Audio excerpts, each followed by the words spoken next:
Jesus in them. At Sassello, the town where she was born, there was a boy, Cesare Marialdo, since passed away, a bit mentally challenged. He used to ramble things somewhat out of place. When he was in church, he used to sing out loudly, very much off tune, and disturbed everyone. People kept him aside. One day, at the afternoon mass, Cesare was in the pew in front of Chiara's mum.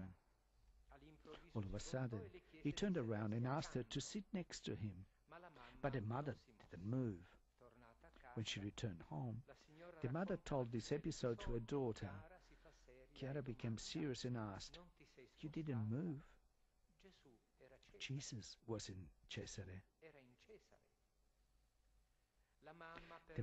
The mother reassured the daughter that immediately afterwards she had gone to sit next to Cesare.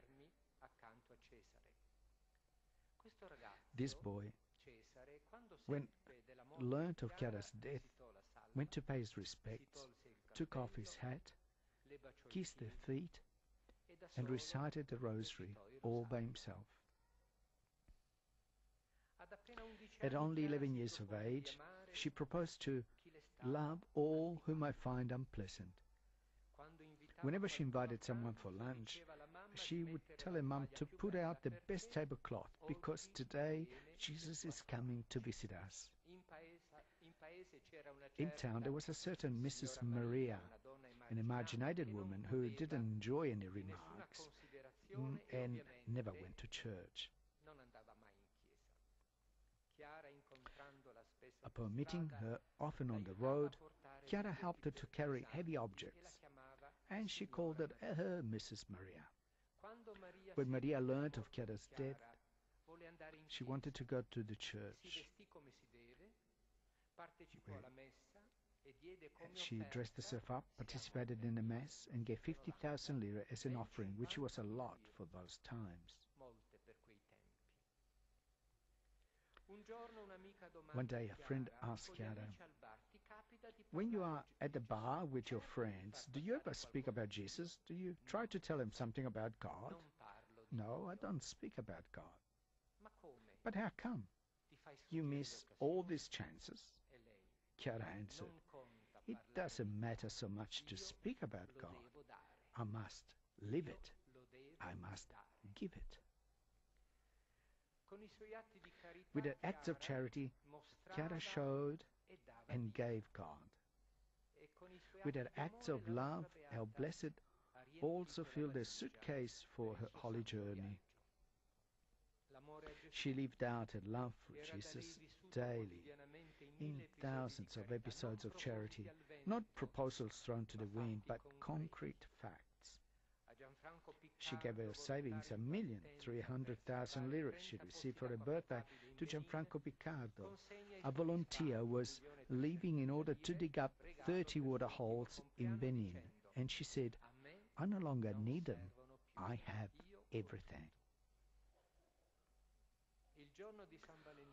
On Valentine's Day 1990, Chiara, by then permanently in bed, wished that her parents go out that evening for dinner.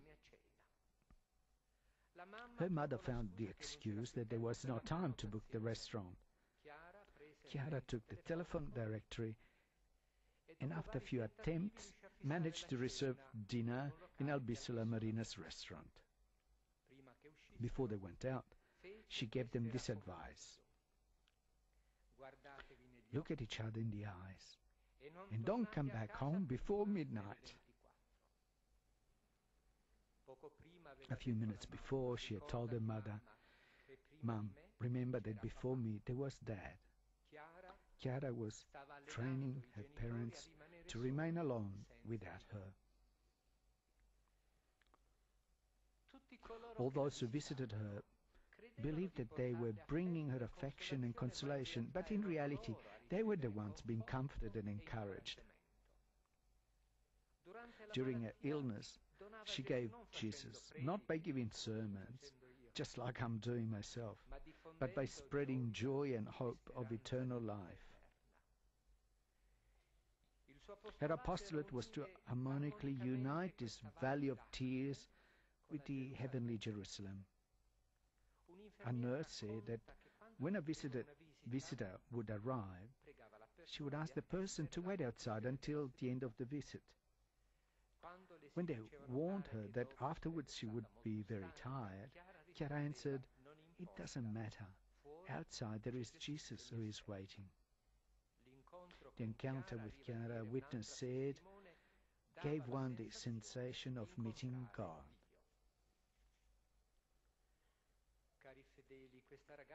Dearest faithful, this girl of apparently fragile semblance in reality was a strong woman.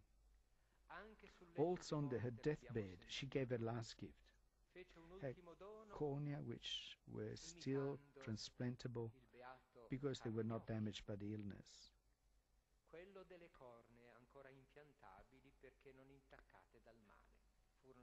They were explanted, and today 2 young people see thanks to her.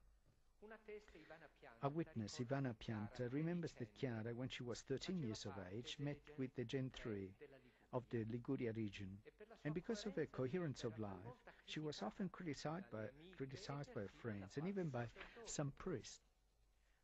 In the little town where she lived, she was teased because she was a Gen, and because she went to Mass also during the week. She attended religion lessons with particular attention. She tried to love all her teachers, also the most boring ones, and she was always available to help everyone. This is why her friends and children sometimes know how to be mean, and this happens, used to call her sister. This made her suffer a lot, but at the Mariapolis, Chiara found the answer in him, in Jesus forsaken. Enclosed in Chiara's heart was a great love as big as the ocean. Also, as a sick person, she said, "I don't have anything healthy any longer, but I still have my heart, and with that, I can always love." She loved the neighbor, she loved the church, and she loved the Pope.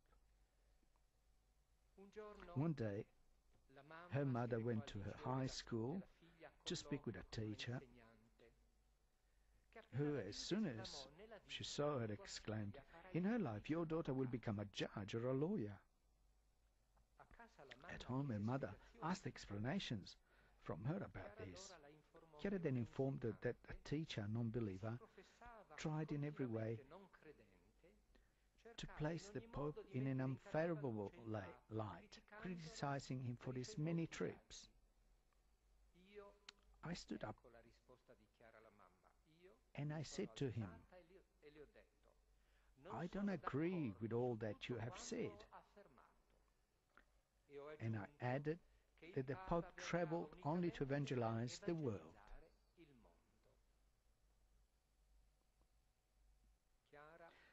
Chiara, like Moses, was by then at the end of her holy journey.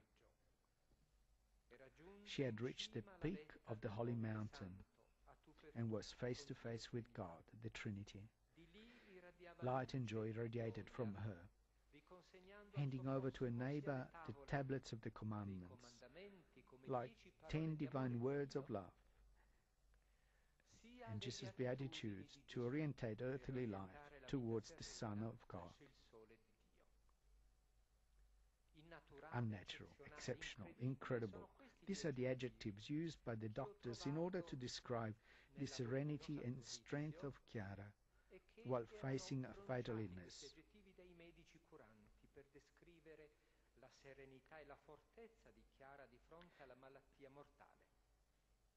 It's true. Her attitude was unnatural because completely supernatural, fruit of divine grace, of infinite faith and virtuous heroism. She spoke about the wedding dress for her funeral, just as a girl who is preparing to get married. She would say, "I don't cry because I'm happy." And to her mother, she said, "When you want to look for me, look at the sky. You'll find me in a star." Chiara Luce explaining the name Luce, light, that she had given to to her, wrote that, and we can now look at that in the photos, the young girl didn't have the eyes of simple joy, but something more, I would say, the light of the Spirit.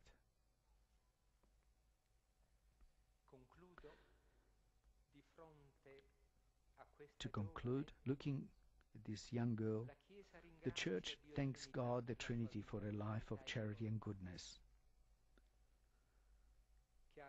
Chiara Badano, a modern, sporty and positive girl, transmits to us a message of optimism and hope. Today too, the brief stage of youth can be lived out in holiness. Today too, there are virtuous young people who don't waste their lives. They are in their families, at school, and in society. They do not waste their life. The Blessed Chiara Badano is Jesus' missionary, an apostle of the gospel. Gospel as good news in a rich world of well-being, but often sick with sadness and unhappiness.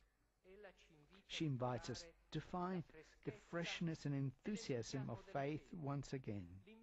The invitation is addressed to everyone, first of all to you young people, but also to adults, to consecrated people and priests.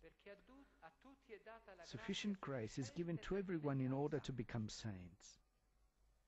Let's answer with joy to this invitation of holiness, and we thank the Holy Father Benedict XVI for the gift of the beatification of our Chiara Luce.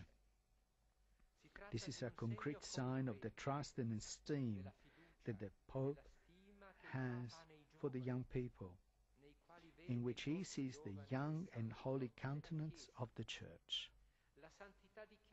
The holiness of Chiara is a joyous song to the love of God. Young people can immediately capture the melodies of the wind of the grace, so that they too can sing that song with their life.